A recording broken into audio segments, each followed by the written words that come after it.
So we're gonna try a new little segment here. This is a new thing for CutieArtCrusaders and like our little YouTube channel, but it's something I've been wanting to do for a long time. And it's kind of, I guess, beginner-ish tutorials with artists who know what they're doing. So this, as we went over in an interview earlier, is XXLunaGodXX. He's really, really good at drawing Luna, also known as DarkFlame, darkflame.demonote.com. And yesterday he taught me how to draw Luna, and there were some really amazing points. And I thought it'd be a great like series that we could do on YouTube where we just talk about some simple stuff and like hide them like how to do and blah blah. And this is just what you showed us kind of how to sketch yesterday.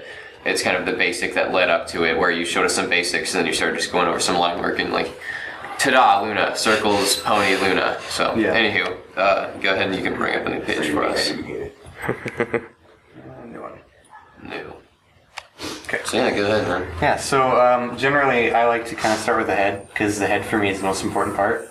And I usually draw the chest kind of here, and then I'll draw butt back here. We're kind of going to be from the front a little bit. And the chest is like lower and then slightly to the side, right? Yeah, because we're looking at her front is going to be kind of like that. Okay. So so then I often do kind of a neck, so I can get an idea where that is, and I connect these little bust lines here, and then I always do the crosshair on the face, so I get an angle from the side of the one.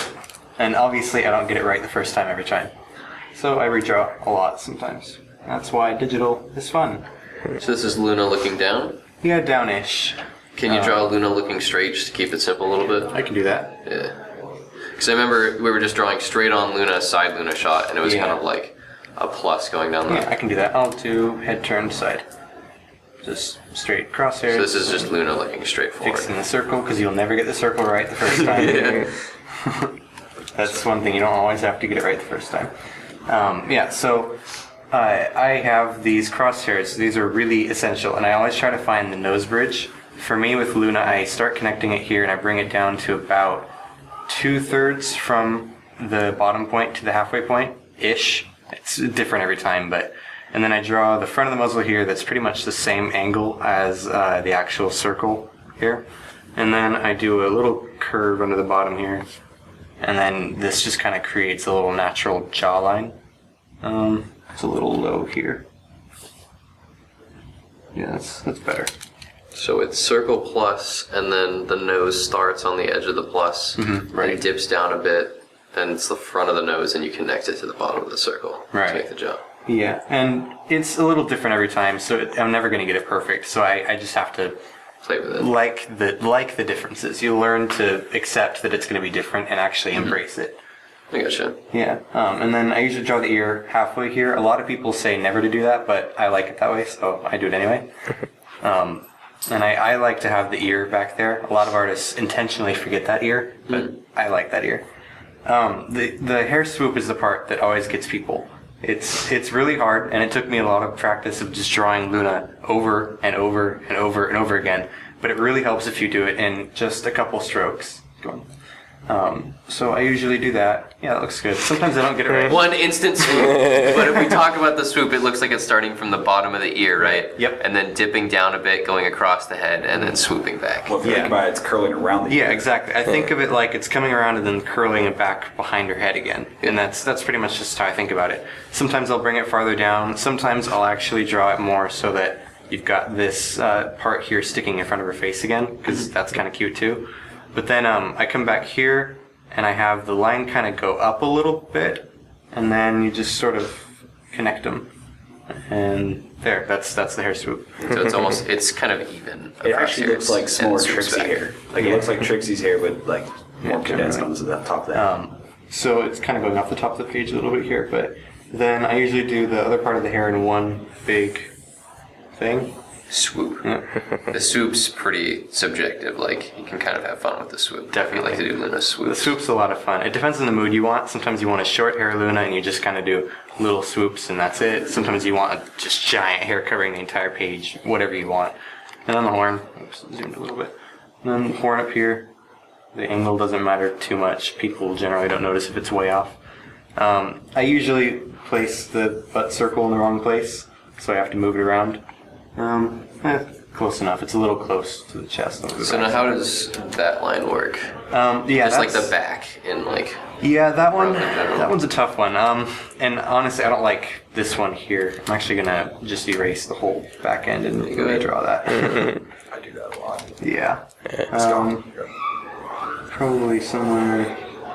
Yeah, that works all right. It's not great, but it works all right. So generally, I bring it down a little bit from the top of this circle, and then up again to meet where the neck met the body. Mm-hmm. Sometimes I have a smooth curve. Sometimes it's a sharp corner. I don't know. I have no specific way I always do it or anything. I usually jut the chest out a little bit too much, and I kind of bring it back in, and then just have legs coming down, doing whatever the legs are doing. It doesn't really matter. Sometimes they'll be up or whatever. It's your choice, obviously. Depends on what you're having them do in the scene. Mm-hmm. Someone was talking about last night is when legs are tilted back, it means that the pony is projecting their chest forwards. Right. And it's the same kind of thing with humans, where if we're standing and we're projecting our chest forwards, it's a more proud pose. Mm-hmm. So alicorns usually have their legs tilted back because they're a proud race of unicorns or whatnot, you know? Exactly. So they're kind of seen as royalty, so normally their chests are protruded forwards and legs are backwards. That's why Celestia is always seen, standing forwards. Mm-hmm. Yeah, exactly. Fun fact. Sure, yeah.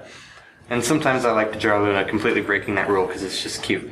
Yeah, exactly. Yeah. With ponies, you gotta have fun with it. Back legs are a little tough. I generally kind of just fudge it until it looks right.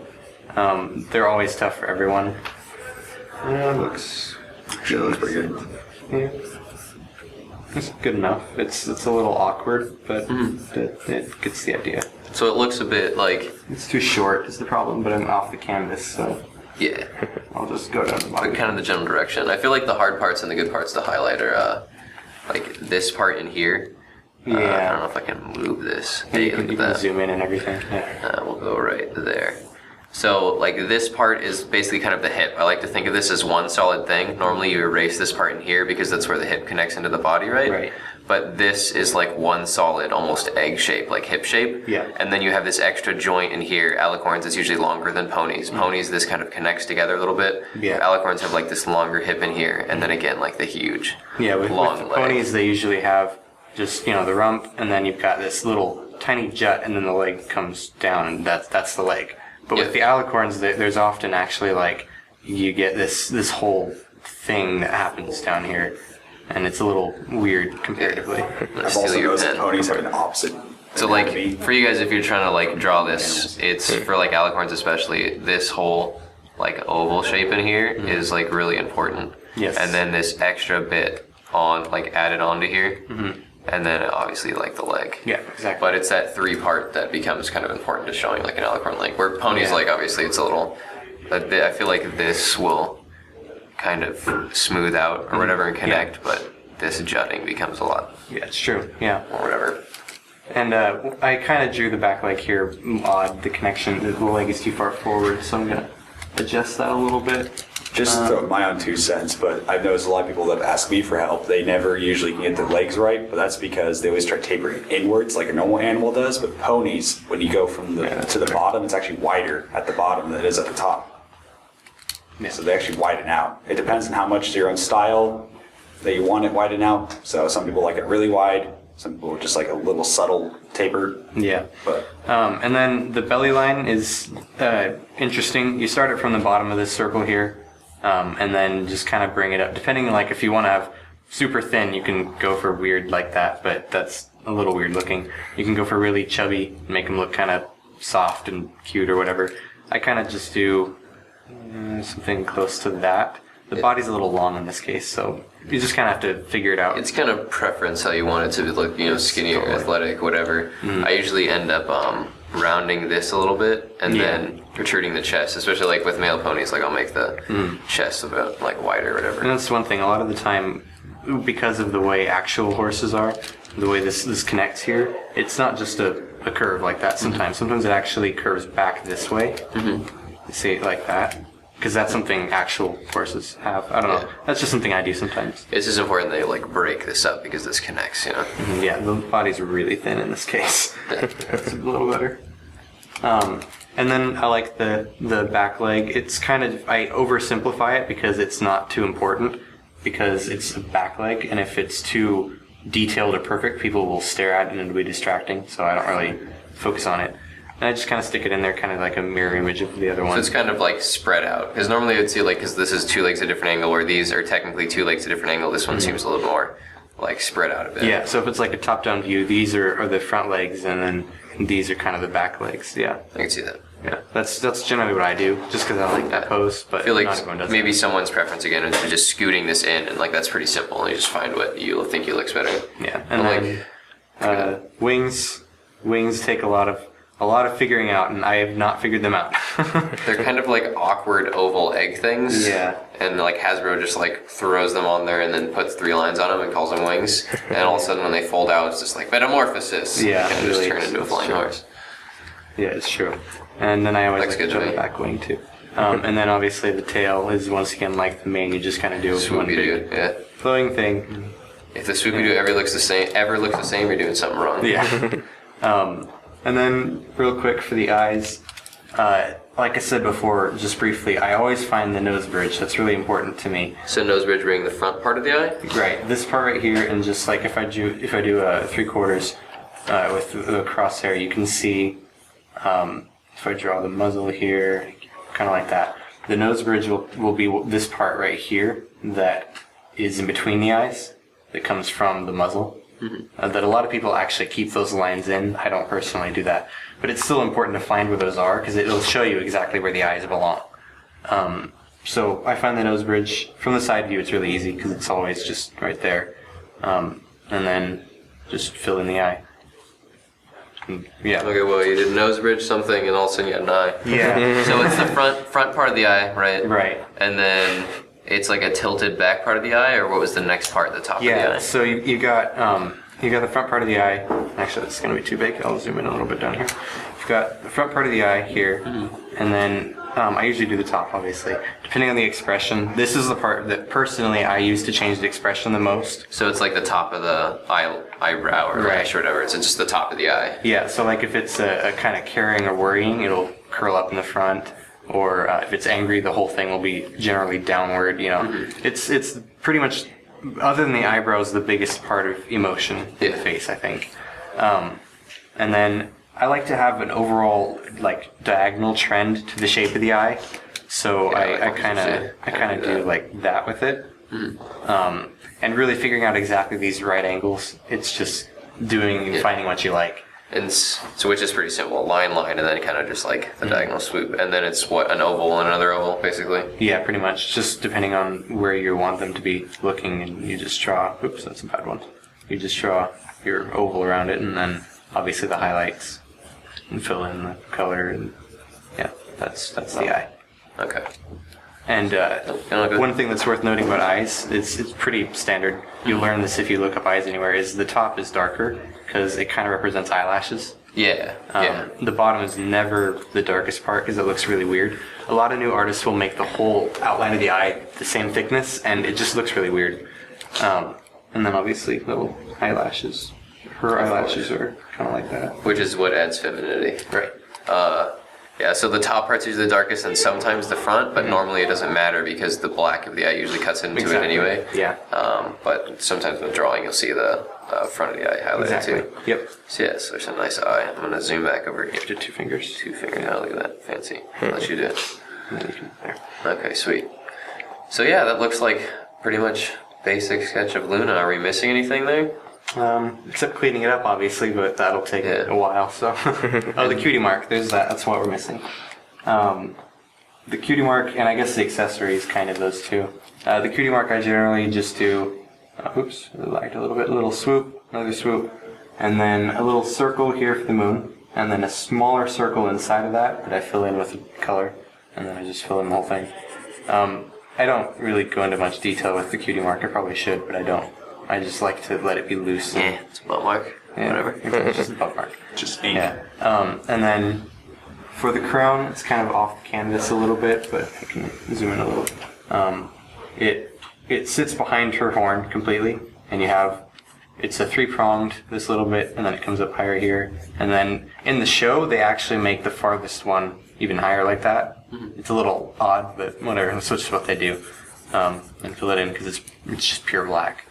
And then finally, she has her little bib thing, which I just generally, I have this bust line from before when I drew the neck. I just kind of follow that because that's something I already have there.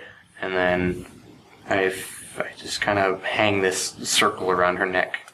Then I do the same moon trick here on the front of her chest with the fill in the circle.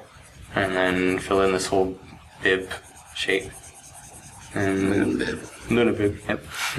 Nice. Yeah, and then also I guess she has her little booties, which hers just have the 3 spikes. Luna booties. Yes, the booties. Everything's got a nickname. Definitely. Well, I draw her enough, so Yeah, so everything's named. That's good. Her little booties are very simple. They're just the 3 spikes. Celestia's are actually different. Hers have a spike, and then another spike, and then a circle. I think it might actually be the other way around. Yeah, it has a circle and then another spike. Like that. Gotcha. But Luna's is just 3 spikes. So something interesting that I, two fingers, noticed, that I hadn't noticed before, like when drawing Luna or Alicorns, is that, and now it makes sense, is that the head is cocked back.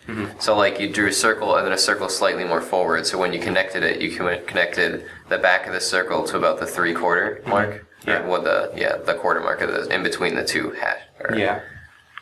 lines, if you will, like right there in the middle. And then this one connected almost to the front or top-ish part. So then, it created that kind of neck craning backwards. Yeah, it's part of the chest jutting forward like you mentioned before. Yeah. That was something that I just hadn't really thought of before. Yeah. But yeah, That's pretty much the summary of the whole thing. It's not the best Luna drawing, but you can no, get the idea. it's a great sketch, and I feel like there's a lot of people out there who would love to be able to make something even like as simple as this. And like, what's the next step from here? You kind of do you lower the opacity and just start making like nicer line art? Lower the opacity on this layer, make a new layer above it, Yeah, you don't have and to then just start making like Inking it. nice lines inking. Yeah. just go over it. That's the next step. So this is something that we would call an undersketch. So like when we're learning or whatever, like this would be the basic sketch of Luna you would do, and we'd call it the undersketch, and from there you would start to make a more advanced art piece. Yep. But yeah, like this was awesome. I appreciate you doing this with it. We were trying to do this for like 2 days straight. Yeah. But this is sweet. Hopefully like people out there are like, oh my gosh, I can now like you can draw Luna. You can draw. Yeah. So thank you, man. DarkFlame, it was awesome. It was great. This is sweet. Yeah, Bernd01, CutieArtCrusaders. Oh my goodness. Links for stuff. Be in the comments if you have any questions. And if you want to see more of these, let us know what you like. People watching this, what you want to see. If you like seeing these, something you want to learn, like let us know. Comment on the YouTube page or whatever. You can even notice personally, whatever you want to do. But we definitely want to do more of these. I think this is really cool. So whatever you want to see, let us know. It's been awesome. Or if you're an artist and wants to maybe help out with something like that. Yeah, if you are an artist watching this and you would like to do something cool like this with us, or if you feel like you have something that you could share and like teach people, like please contact me.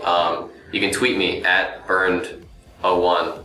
That's at BerndCSC. At BERNDCSC. Hit me up, note, DeviantArt, whatever you want to do. I would love to do something like this with it. Yeah. Yeah. All right. Cool. Luna. Yep. Hey. Ending shot. Bum, bum, bum.